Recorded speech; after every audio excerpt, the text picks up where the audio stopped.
Para pemirsa dimanapun berada, saya tidak tahu apakah ini bisa disebut kesaksian atau tidak sengaja atau sengaja atau apapun itu ya. Tapi saya tidak terlalu sampai ke sana gitu. Cuma eh, dari tadi saya hanya kebayang ketika kita selalu buka eh, Facebook, buka Detikcom, buka berita-berita sosial media itu kan berita tentang corona ini begitu ya, yang sangat menyakitkan gitu. Ditambah lagi misalnya seperti saya sendiri, istri saya itu sudah mau hampir 2 minggu, mau jalan 2 minggu ya, tidak kembali ke rumah karena memang mereka harus ready di rumah sakit karena dia bekerja sebagai perawat. Terlepas daripada itu semua, kembali seperti yang saya bilang tadi, ini kebenaran, ketepatan, atau pas gitu saya sih kurang tahu. Tapi dari tadi itu saya karena kebayangan itu, entah kenapa eh, sekarang itu sudah menunjukkan hampir jam 1 pagi. Saya hanya nggak tahu, dari tadi saya tertuju dengan ini. Saya tertuju dengan Alkitab ini. Jujur, saya jarang kalau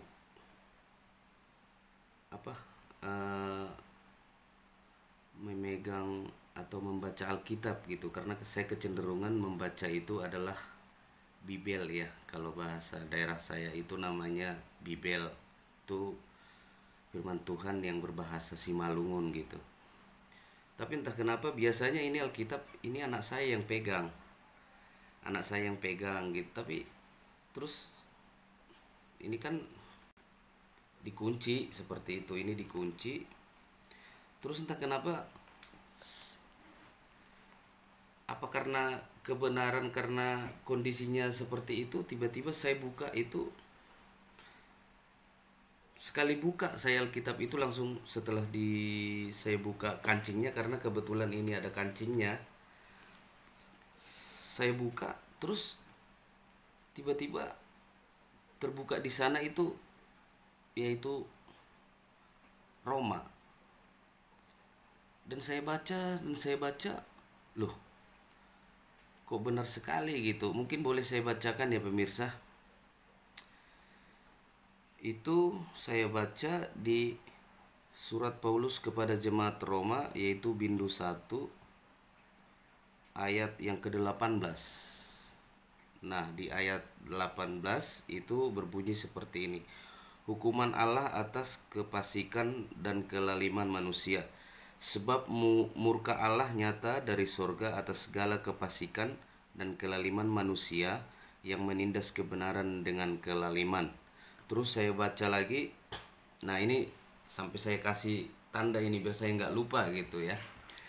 Terus di ayat 22, mereka berbuat seolah-olah mereka penuh hikmat, tetapi mereka telah menjadi bodoh. Dan saya lanjutkan di ayat 28 itu, dan karena mereka tidak merasa perlu untuk mengakui Allah, maka Allah menyerahkan mereka kepada pikiran-pikiran yang terkutuk, sehingga mereka melakukan apa yang tidak pantas, penuh dengan rupa-rupa kelaliman, kejahatan, keserakahan, dan kebusukan, penuh dengan dengki, pembunuhan, perselisihan, tipu muslihat, dan kefasikan. Mereka adalah pengumpat, pemfitnah, pembenci Allah, kurang ajar, congkak, sombong, pandai dalam kejahatan, tidak taat kepada orang tua, tidak berakal, tidak setia, tidak penyayang, tidak mengenal belas kasihan. Sebab walaupun mereka mengetahui tuntutan-tuntutan hukum Allah, yaitu bahwa setiap orang yang melakukan hal-hal demikian patut dihukum mati, mereka bukan saja melakukannya sendiri, tetapi mereka juga setuju dengan yang mereka setuju dengan maaf, tetapi mereka juga setuju dengan mereka yang melakukannya.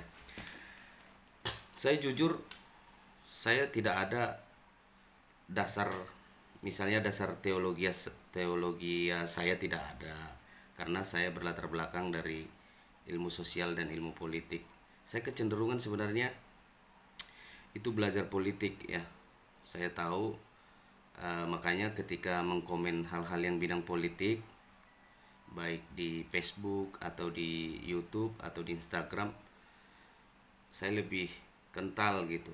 Tapi saya kenapa gitu? Kenapa saya harus, dan ini bukan misalnya saya rekayasa, misalnya oh ini saya download dulu misalnya dari Google atau gimana yang bersangkut paut gitu. Tapi kenapa ya saya buka Alkitab ini? Saya jarang loh buka Alkitab. Ini Alkitab ya bisa dikatakan jarang, karena memang saya bilang tadi di awal video ini bahwa saya lebih cenderung membaca Alkitab yang berbahasa daerah ya, yaitu bahasa Simalungun gitu. Nah, setelah saya baca ini sebenarnya, apalagi di ayat 28 ini, saya pikir luar biasa sekali ini. Kejahatan, keserakahan, kebusukan, penuh dengan dengki, pembunuhan, perselisihan, dan lain sebagainya. Nanti mungkin pemirsa bisa baca sendiri ya di 1 Roma Roma 1 ayat 18, ayat 22, ayat 28 sampai selesai.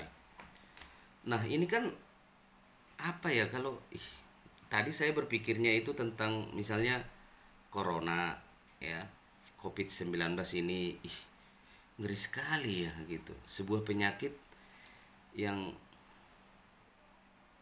begitu ya, mungkin bukan menakutkan lagi ya, tapi yang begitu seperti booming sekali gitu, mendunia gitu loh. Kadang dari tadi saya berpikir apakah ini sebuah teguran gitu kan. Memang ya kalau kita kilas balik sekarang itu kan memang persoalan-persoalan itu kan lumayan berat ya. Mungkin khususnya di Indonesia, bagaimana memang ya seperti yang dikatakan ini tadi, banyak kita temukan orang-orang yang jahat, orang-orang yang serakah, yang busuk, dengki ya. Ini kan penyakit-penyakit ya, kalau dalam konteks ilmu saya itu kan penyakit-penyakit sosial semua ini. Bahkan patut dihukum mati. Nah, saya kurang pintar untuk menganalisa ini. Mungkin pemirsa, sahabat-sahabat dimanapun berada bisa menganalisa ini, atau mungkin boleh ditanyakan, dan saya mungkin nanti akan tanyakan juga kepada yang berkompeten dalam hal ini. Tapi yang menjadi pertanyaan buat saya ya, kenapa pas sekali saya buka Alkitab ini, kenapa harus ini yang saya temukan? Itu yang menjadi pertanyaan saya. Bahkan sampai setelah saya baca ini, pikiran saya ke situ terus seperti itu ya. Jadi pemirsa, dan di ayat 28 sampai ayat ke-32 ini, di sini disampaikan semua pikiran-pikiran yang terkutuk sehingga melakukan apa yang tidak pantas. Bahkan sekarang boleh kita lihat sendiri, baik di dalam realita kehidupan sehari-hari atau mungkin di dalam media massa, itu bisa kita lihat bagaimana memang orang terang-terangan ya sekarang, terang-terangan melakukan kelaliman, kejahatan, terang-terangan gitu loh. Jadi bukan memang itu yang mau ditunjukkan, itu yang mau ditonjolkan gitu.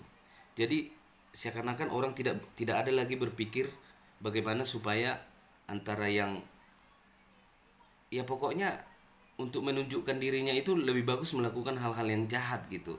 Tentu ini kan pemikiran atau logika yang terbalik. Bagaimana misalnya orang, kita mendengar pemberita pembunuhan, anak membunuh orang tua, atau orang tua membunuh anak, atau keluarga. Ini udah, ya saya sih nggak tahu apa ini pantas atau tidak pantas ya. Tapi kalau dari segi tinjauan agama, tinjauan hukum, tinjauan adat istiadat, atau tinjauan sosialnya kan sebenarnya ini tidak layak gitu. Nah, bagaimana misalnya apa yang paling parah nih, pembenci pembenci Allah. Waduh, makanya dari tadi saya merenung, oh iya ya, benar-benaran iya benar, karena memang kenapa kita bilang pembenci Allah, karena memang udah banyak orang yang tidak percaya lagi gitu. Ah, apa sih Tuhan gitu, apa sih Allah gitu, ya udahlah, bodoh amat, kira-kira seperti itu ya pemirsa. Terus ada lagi nih misalnya kurang ajar. Bagaimana mungkin kita lihat di sosmed ya, kita bisa melihat perlakuan-perlakuan yang kurang ajar, yang ya mungkin yang tidak pantas lagi untuk dilihat umum gitu ya. Terus tidak berakal. Nah, mungkin ya inilah bisa kita lihat juga para pejabat-pejabat kita ya, pejabat-pejabat, terlebih pejabat-pejabat politik, bagaimana mereka menjadi betul-betul menjadi penghujat ya. eh yang satu lagi nih, tidak penyayang. Memang belakangan ini rasa sayang itu antara sesama manusia udah semakin menipis. Kita tidak tahu dan lain sebagainya. Mungkin eh, saya hanya menyampaikan ini mungkin secara dalam sudut pandang sosial ya. Mungkin nanti secara Alkitab atau secara teologianya ada yang berkompeten menjelaskan ini, atau mungkin buat yang menonton video ini, mungkin kalau dia seseorang yang mempunyai dasar teologis, mungkin dia bisa menjelaskan ini kepada kita ya, atau mungkin ada sangkut pautnya juga kepada penyakit COVID-19 ini gitu. Tapi yang jelas saya benar-benar kaget ketika saya buka Alkitab ini, saya menemukan ini gitu. Nah, oke, sampai ke sana terus kan, ketika kita menemukan sebuah penyakit, saya nggak tahu apa malam saya membaca ini adalah membaca Alkitab ini, membuka Alkitab ini ya, membuka ya. Kalau membaca kan seakan-akan sudah terprogram. Saya jujur bukan orang yang terprogram untuk membaca Alkitab gitu. Di sekitar jam 11-an ya, jam 11-an lah, setengah 12 itu saya sambil nonton TV, tapi kebetulan Alkitab ini ada di depan atau di bawah ruang TV itu, tiba-tiba mata saya tertuju ke sana. Makanya saya buka kancingnya, kebetulan Alkitab ini, sekali lagi saya bilang, Alkitab ini sebenarnya ada kancingnya dan ini ditutup gitu ya. Nah, tiba-tiba pas saya buka, saya langsung buka seperti itu dan saya menemukan teks Alkitab ini. Saya tidak melihat ini, saya tidak mau berargumen sendiri mengaitkan ini misalnya dengan virus corona atau COVID-19 ini, tidak. Tapi mungkin secara sosialnya saya melihat memang apa yang disampaikan terlebih di Roma 1 ayat 28 ini adalah, kalau dalam ilmu sosial ya, ini penyakit-penyakit sosial ini semua. Penyakit sosial, kecuali tadi misalnya seperti kalau itu tidak pembenci Allah ya. Pembenci Allah ya kita bisa lihat sendirilah bagaimana mungkin selain membenci Allah, mungkin dia merasa juga seperti Allah, seperti itu. Saya kurang paham untuk itu. Nah, pemirsa dimanapun berada, tentu saya berpikir lagi, saya menemukan penyakitnya gitu. Di pikiran saya ada terbayang, apakah ada hubungannya dengan COVID-19 ini. Saya terbayang, tapi saya tidak mau berasumsi bahwa ini ada hubungannya dengan itu. Maaf pemirsa, saya tidak sampai ke sana gitu. Tapi ada semacam pertanyaan di pikiran saya. Tuhan kalau ini penyakitnya kira-kira apa obatnya gitu. Nah ini sampai saya kasih tanda. Kalau dicek nggak ada di Alkitab ini yang udah dikasih tanda gitu, nggak ada. Karena anak saya nggak nggak coret-coret, nggak suka coret-coret Alkitab gitu. Ini dia pakai untuk sekolah minggu. Nah, terus sekali lagi ini saya nggak tahu apakah ini ketepatan, apakah kebenaran, kebetulan atau tidak sengaja. Saya kurang paham pemirsa. Tapi mungkin ya itu tadi, setiap pikiran kita itu mungkin akan mengarahkan kita kepada sesuatu hal. Ketika pikiran kita itu mungkin tentang berpikir corona dan kita sambungkan ke Alkitab, kita kepikiran seperti itu. Nah, pertanyaan saya kan, mungkin ini kira-kira ya. Kalau saya sih simpelnya begini, Tuhan ini mungkin Engkau melihat ini semua, mungkin ini yang bisa mungkin menyadarkan kita seluruh umat manusia gitu. Saya sih tidak terlalu jauh ke sana, tapi semacam harapan saya, loh ini emang yang disampaikan di 1 Roma 1 Roma 1 ayat 28 ini jelas-jelas ya. Di ayat 28 sampai 32 itu penyakit semua. Nanti mungkin pemirsa bisa baca sendiri ya.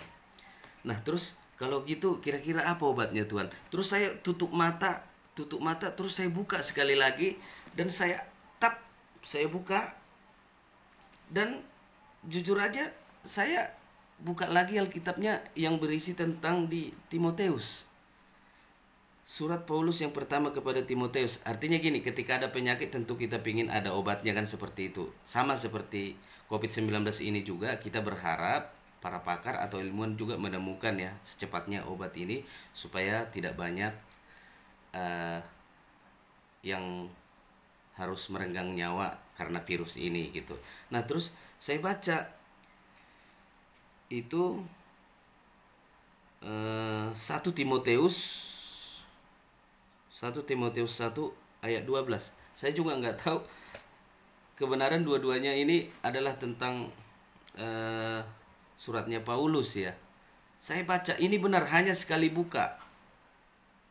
Saya tidak mengada-ada, dan tadi kan saya katakan bahwa saya tidak melihat ini misalnya saya baca dulu apa gitu, enggak. Ini makanya tadi saya bilang apakah ini kebenaran, ketepatan, ketidaksengajaan atau apa. Tapi ya ini yang menjadi perenungan buat saya sendiri secara pribadi. Saya nggak tahu apakah ini juga perenungan buat pemirsa gitu. Terus saya baca di 1 Timoteus 1 ayat 12. Seperti ini kira-kira. Ucapan syukur atas kasih karunia Allah. Aku bersyukur kepada Dia yang menguatkan aku, yaitu Kristus Yesus Tuhan kita, karena Ia menganggap aku setia dan mempercayakan pelayanan ini kepadaku. Aku yang tadinya seorang penghujat dan seorang penganiaya dan seorang ganas, tetapi aku telah dikasihaninya.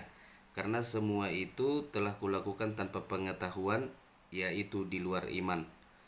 Malah kasih karunia Tuhan kita itu telah dikaruniakan dengan limpahnya kepadaku dengan iman dan kasih dalam Kristus Yesus. Perkataan ini benar dan patut diterima sepenuhnya. Kristus Yesus datang ke dunia untuk menyelamatkan orang berdosa, dan di antara mereka akulah yang paling berdosa. Tetapi justru karena itu aku dikasihani, agar dalam diriku ini sebagai orang yang paling berdosa, Yesus Kristus menunjukkan seluruh kesabarannya. Dengan demikian aku menjadi contoh bagi mereka yang kemudian percaya kepadanya dan mendapatkan hidup yang kekal.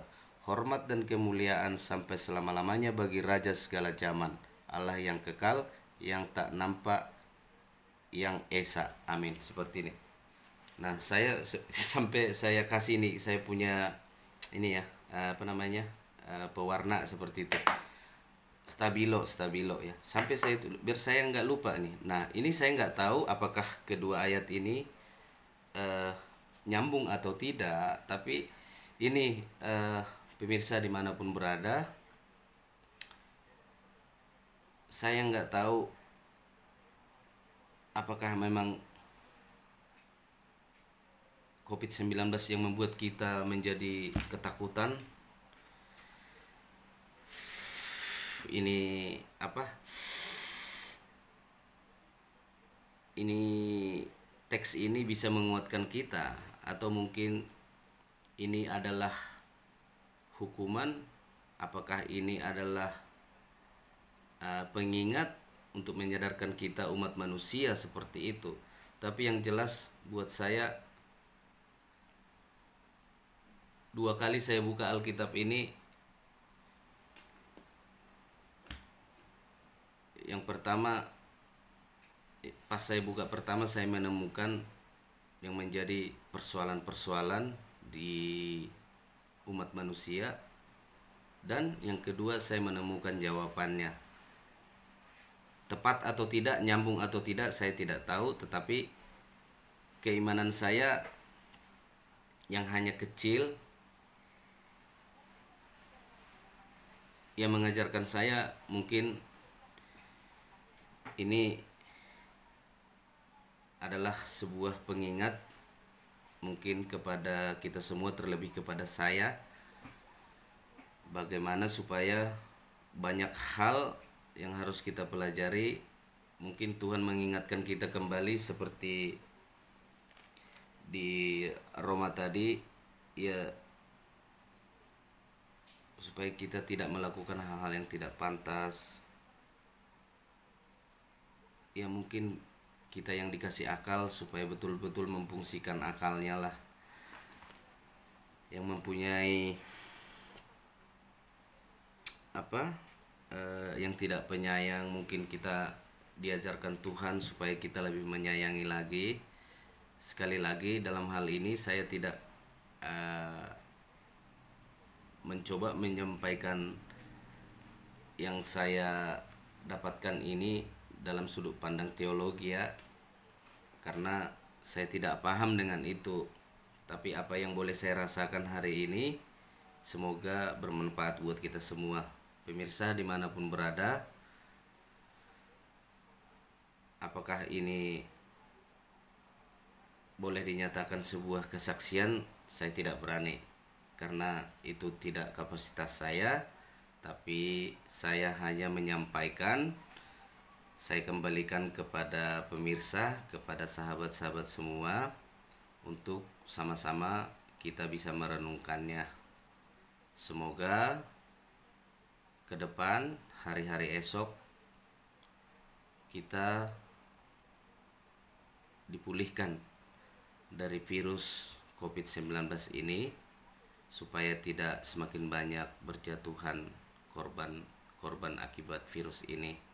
Dan buat kita semua, mari kita jaga kesehatan kita, mari kita ikut instruksi yang disampaikan oleh pemerintah.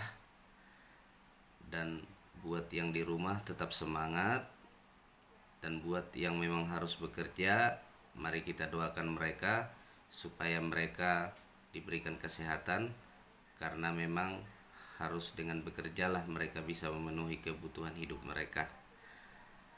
Pemirsa, itu yang boleh saya sampaikan pada malam hari ini.